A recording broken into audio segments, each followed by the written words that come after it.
तो आज का हमारा बेसिकली क्या टॉपिक है, electric potential due to uniformly charge thin spherical shell. Shell होता है, ये आपका एक शेल है। इस शेल का आपको इलेक्ट्रिक पोटेंशियल फाइंड करना है। समझिएगा, इस शेल का, ये जो आपका शेल है, इस शेल का आपको इलेक्ट्रिक पोटेंशियल V फाइंड करना है। अच्छा, तो यहाँ पे देखिए बेसिकली क्या होता है, जैसे ये हमारा है, एक यहाँ है और एक ये है।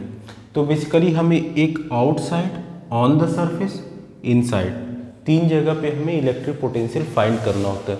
And this is important for IIT JEE and NEET दोनों के लिए, और इवन आप समझ सकते हो बोर्ड के लिए भी है, बट बोर्ड में उतनी इंपॉर्टेंट नहीं है, पूछी गई ऐसी बात नहीं है, but important is for IIT JEE and NEET. Basically क्या होता है इसमें, समझिएगा, इसमें आपका जो है, ये जो इलेक्ट्रिक चार्ज आपको फाइंड कर, ये इलेक्ट्रिक पोटेंशियल फाइंड करना है। कहाँ पे? फर्स्ट केस में हमारा एट द पॉइंट P, ये P है ना, इस पॉइंट पे हमें इलेक्ट्रिक पोटेंशियल फाइंड करना है। अच्छा, तो जब हमें इस पॉइंट पे फाइंड करना होगा तो बेसिकली हम क्या करेंगे, समझिएगा। देखिए यहाँ पे एक चीज़ याद रखिए, जब भी कोई शेल जो होता है, अगर वो बाहर होता है, कोई शेल है, उसको आप बाहर से देख रहे हैं, स्फेरिकल शेल को बाहर से अगर आप देख रहे हैं, तो क्या होगा, वो शेल आपको एक चार्ज की तरह दिखेगा। कहने का मतलब जैसे एक बॉल है, मैंने बताया था बॉल जो आपका रबर का होता है, जिसकी उसकी रबर की जो थिकनेस अंदर से उसको फट जाता है बॉल, तो देखते इतनी मोटी थिक होती है रबर। तो वो बॉल को अगर आप दूर से देखेंगे तो आपको कैसा दिखेगा, एक पॉइंट की तरह दिखेगा। आप उसको 500 मीटर दूर से अगर देखें उस बॉल को, तो शायद दिखे ना, 300, 400, 500 मीटर के दूर से आपको एक छोटा सा पॉइंट जैसा दिखेगा। तो वो क्या होता है, स्फेरिकल शेल ही तो होता है। तो इस स्फेरिकल शेल के बाहर किसी पॉइंट P पे अगर हमको इलेक्ट्रिक पोटेंशियल फाइंड करना है, तो उस केस में ये कैसा वर्क करेगा, इसमें देखिए कितना चार्ज दे रखा है हमने, shell with charge small q है, ये this is small q, shell with charge ये स्मॉल q है। तो यहाँ पे V होगा, उस केस में जो आपका पॉइंट चार्ज का फॉर्मूला वो होगा 1/4πε0, और चार्ज कितना दिया है, q, और इसके बीच का डिस्टेंस कितना है, r। तो ये आपका इलेक्ट्रोस्टैटिक पोटेंशियल की वैल्यू होती है। ये कब होती है, जब स्मॉल r डिस्टेंस पे कोई पॉइंट P है, तो वहाँ पे इलेक्ट्रोस्टैटिक पोटेंशियल की वैल्यू ये होती है। क्यों? क्योंकि जब भी आप शेल को बाहर से देखोगे, जब भी आप शेल को बाहर से देखोगे, शेल क्या होता है, स्फेरिकल शेल, हमने बताया था कोई भी बॉल जैसे रबर की बॉल जिसे नॉर्मली बच्चे लोग खेलते हैं, उस बॉल को अगर आप दूर से देखो तो आप छोटा सा पॉइंट दिखेगा, जितनी दूर जाओगे वो आपको एक पॉइंट जैसा दिखता जाएगा। तो इसका मतलब ये क्या है कि अगर ये स्फेरिकल शेल है, इसके बाहर से देखेंगे तो इस पॉइंट पे हमें फाइंड करना है, तो इसकी डिस्टेंस r है। तो इलेक्ट्रोस्टैटिक पोटेंशियल क्या होगा, ड्यू टू पॉइंट चार्ज, और पॉइंट चार्ज में आपको पता है ये चीज़ होता है फॉर्मूला सिंपल। तो इस पर जितना चार्ज दिए उसको चार्ज को इंटू डिस्टेंस। अगर सेकेंड पॉइंट है हमारा,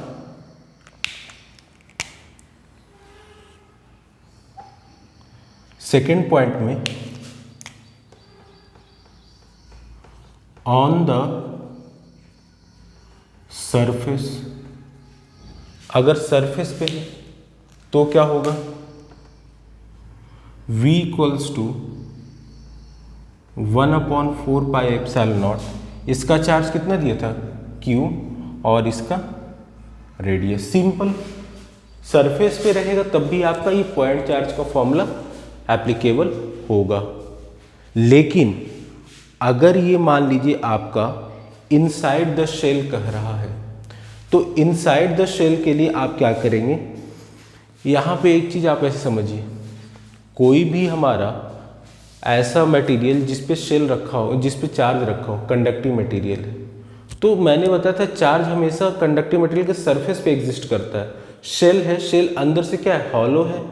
तो जब अंदर से हॉलो है तो हमने आपको पढ़ा है कि इलेक्ट्रिक फील्ड जो होता है इनसाइड द कंडक्टिंग मटेरियल क्या होता है, जीरो होता है। लेकिन इलेक्ट्रिक फील्ड जो होता है वो हमारे इनसाइड कंडक्टिंग मटेरियल जीरो होता है। इलेक्ट्रोस्टैटिक पोटेंशियल जीरो नहीं होता है, वो एक कांस्टेंट वैल्यू देता है। वो कांस्टेंट वैल्यू जो आपका होता है दैट इज, ये सिंपल आपका यही फॉर्मूला आ जाएगा। वो कांस्टेंट क्या रहेगा, कहने का मतलब है ये देखिए थर्ड पॉइंट जो हम लिख रहे हैं,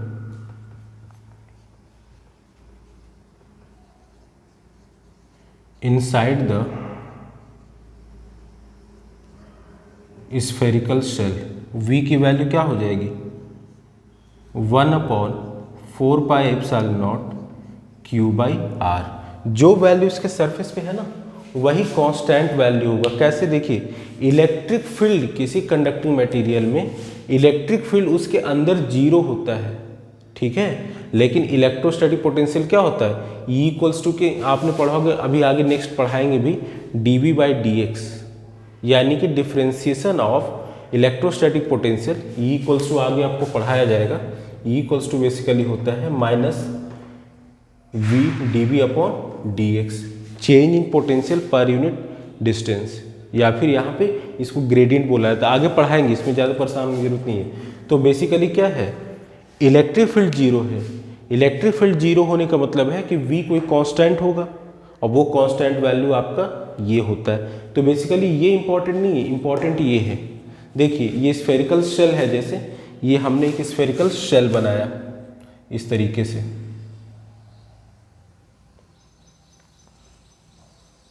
ये हमारे एक स्फेरिकल शेल है। हमने कहा ये देखिए r डिस्टेंस पे कोई पॉइंट P है, तो ये हमारा 0 to r मतलब कि inside the conducting material electrostatic potential क्या होगा, कांस्टेंट होगा। वो कांस्टेंट की वैल्यू क्या होगी, ये होगी हमारी। तो इसीलिए यहाँ पे देखिए 0 to r inside the conducting material, इसकी वैल्यू कांस्टेंट होती है। तो ये जो ब्लू कलर का ग्राफ आपको दिख रहा है, दिस इज, ये आपका है लाइक दिस,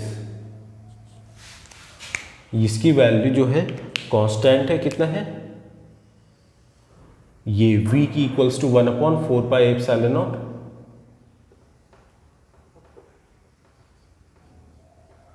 q/r। इतनी वैल्यू यहाँ से 0 to r मतलब कि इनसाइड द मटेरियल, इनसाइड जो होगा स्फेरिकल शेल आपका, ये वैल्यू कांस्टेंट होगा, कितना v, ये देखिए वैल्यू किसकी कितनी है, v है, यहाँ पे ये v और इस v की वैल्यू इतनी है। लेकिन ये यही वैल्यू हमारा ऑन द सरफेस, जैसे हम इस सरफेस पे r पे आ जाते हैं तो ये वैल्यू हमारी इतनी होती, तो ये है।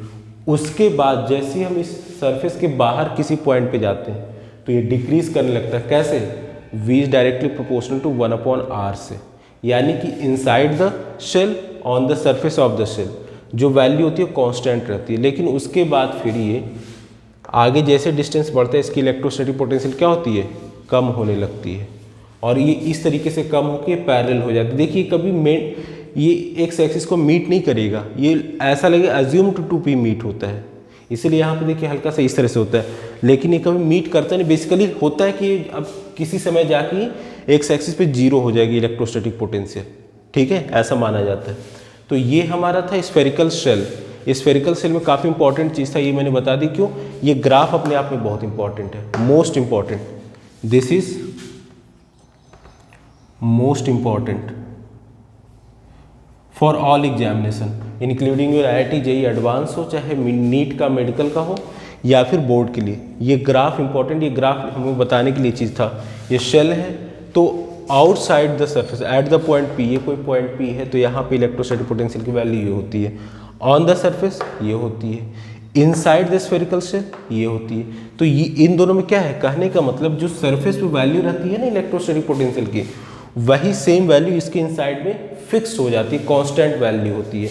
हालांकि इलेक्ट्रोस्टैटिक जो आपका इलेक्ट्रिक फील्ड होता है, जिसे बोलते हैं इलेक्ट्रिक फील्ड इंटेंसिटी E, वो inside the spherical shell zero होता है, लेकिन ये जो इलेक्ट्रोस्टैटिक पोटेंशियल होता है कांस्टेंट होता है। आगे हम पढ़ाएंगे क्यों, अगर एक कांस्टेंट है तो दूसरा क्यों जीरो होता है, डिफरेंशिएशन इंटीग्रेशन का कॉन्सेप्ट होता है, इसमें थोड़ा सा आप देख लीजिएगा और मैं आगे नेक्स्ट टॉपिक पढ़ाऊंगा। बट ये चूंकि मिस हो रहा था इलेक्ट्रोस्टैटिक पोटेंशियल, लास्ट टॉपिक था तो हमने ये बता दिया। लेकिन इसका ग्राफ जो ये जो सबसे इंपॉर्टेंट है और कई बार पूछा जा चुका है कि स्फेरिकल शेल का electrostatic potential versus distance graph किस तरीके का होगा, ये v है, ये कैसे होगा, तो ये कुछ इस तरीके से होता है, on the surface inside the surface value remains constant, जैसे ही आप आउटसाइड द स्फेरिकल शेल जाते हो इसकी वैल्यू डिक्रीज करने लगती है। किस प्रोपोर्शन में? डायरेक्टली प्रोपोर्शनल टू 1/r² के रेशियो में। अब हम ये कुछ क्वेश्चंस इसको करते हैं, तो इसको डिलीट करने के लिए वीडियो पॉज करेंगे, या फिर पॉज नहीं करते, हम सीधे यहीं पे देख लेते हैं क्वेश्चन बेसिकली कैसे है। देखिए, हमने आपको इलेक्ट्रोस्टैटिक पोटेंशियल पढ़ाया था। इलेक्ट्रोस्टैटिक पोटेंशियल में हमने आपको पढ़ाया था कि एक तो पॉइंट चार्ज के कारण, दूसरा हमने पढ़ाया था डाइपोल के कारण। तो जो डाइपोल होता है बेसिकली, वो डाइपोल क्या होता है? Equal and opposite charge. मैंने पढ़ाया था कि आपको जो डाइपोल होता है वो डाइपोल क्या होता है? Equal and opposite charge placed at very small distance. और वो जो डिस्टेंस होता है बेसिकली ऐसा दिया जाता है कि 2 के मल्टीपल में लेते हैं कि -q है +q, तो उनके बीच का डिस्टेंस 2a होगा, 2p होगा, 2x होगा, 2l होगा, बट ये 2 के मल्टीपल में लिया जाता है। ऐसा कोई ज़रूरी नहीं है, लेकिन लिया जाता है। अब यहाँ पे वही है, डाइपोल है आपका। डाइपोल में भी हमने आपको 2 पढ़ाए थे। एक आपको पढ़ाया था हमने इक्वेटोरियल और एक एक्सियल पॉइंट। तो यहाँ पे जो है बेसिकली आपको यही कह रहा है how much, this is much है, how much amount of work. तो देखिए यहाँ पे है कि 2 चार्ज है -q एंड +q। तो ये है हमारा -q and this is +q। Just a minute रुकिए, इधर बना देता हूँ। ये है हमारा कहीं -q, इसकी वैल्यू क्या है? देखिए 0 को -q जो है पॉइंट ए पे 0,0, -a, तो पहले तो हमें कोऑर्डिनेट्स बनाने चाहिए। तो ये हमने कोऑर्डिनेट बनाया। अब यहाँ पे x axis 0, y axis 0, -a है, ठीक है। तो हमने कहीं मान लिया दिस इज 0,0, -a। दूसरा है हमारा 0,0, +a। अब यहाँ पे देखिए जो सबसे इंपॉर्टेंट चीज़ है वो ये है कि यहाँ पे जो आपका ग्राफ है ना, वो आपका समझने वाली बात है। ये देखिए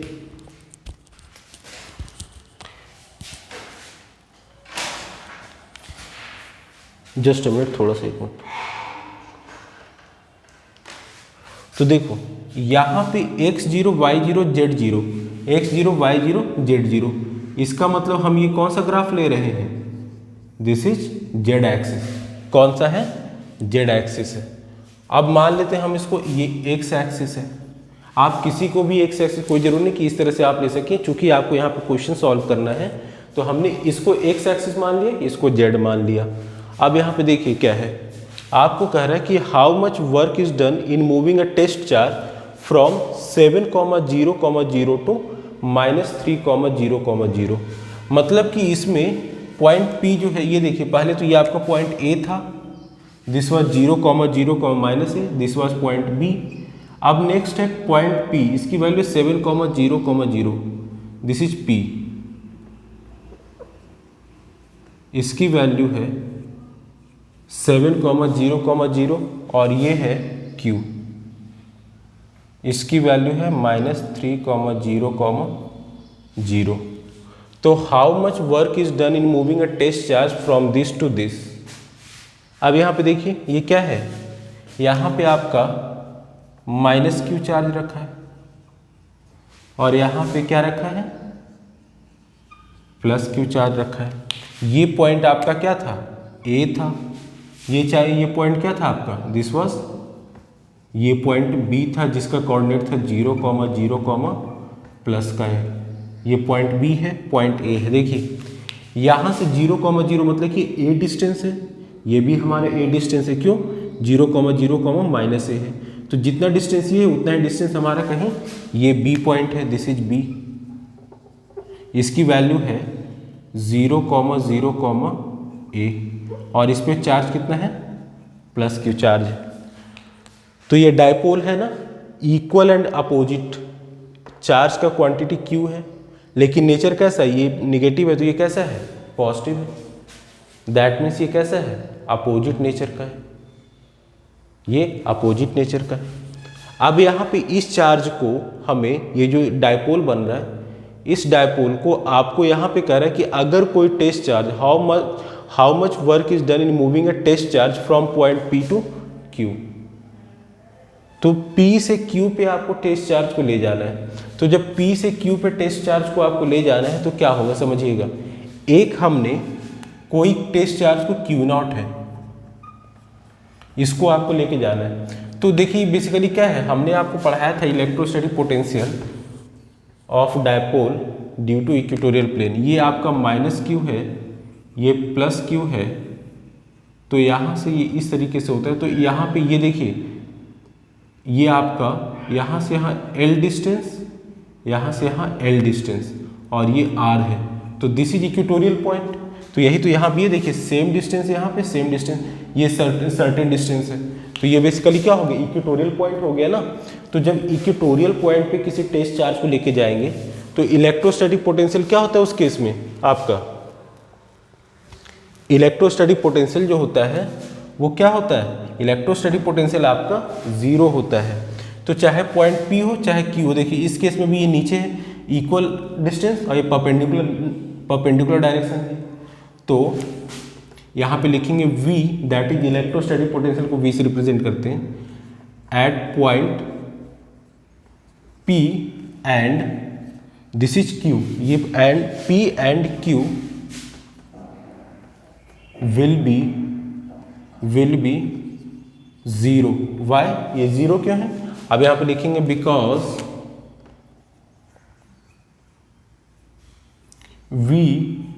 V क्या है, electrostatic potential due to dipole, V due to dipole at equatorial point, at equatorial point is 0। आपको मैंने पढ़ाया था कि electrostatic potential due to dipole जो होता है वो क्या होता है, इक्वेटोरियल पॉइंट पे 0 होता है। तो यही है V at point P and Q will be 0 because V due to dipole at equatorial point is 0। तो ये भी डायपोल का इक्वेटोरियल पॉइंट है और ये भी डायपोल का इक्वेटोरियल पॉइंट है। चलिए थैंक यू। और ये क्वेश्चन बोर्ड में आ चुका है। लाइट चली गई, बाद में फिर नेक्स्ट कंटिन्यू करेंगे। Thank you.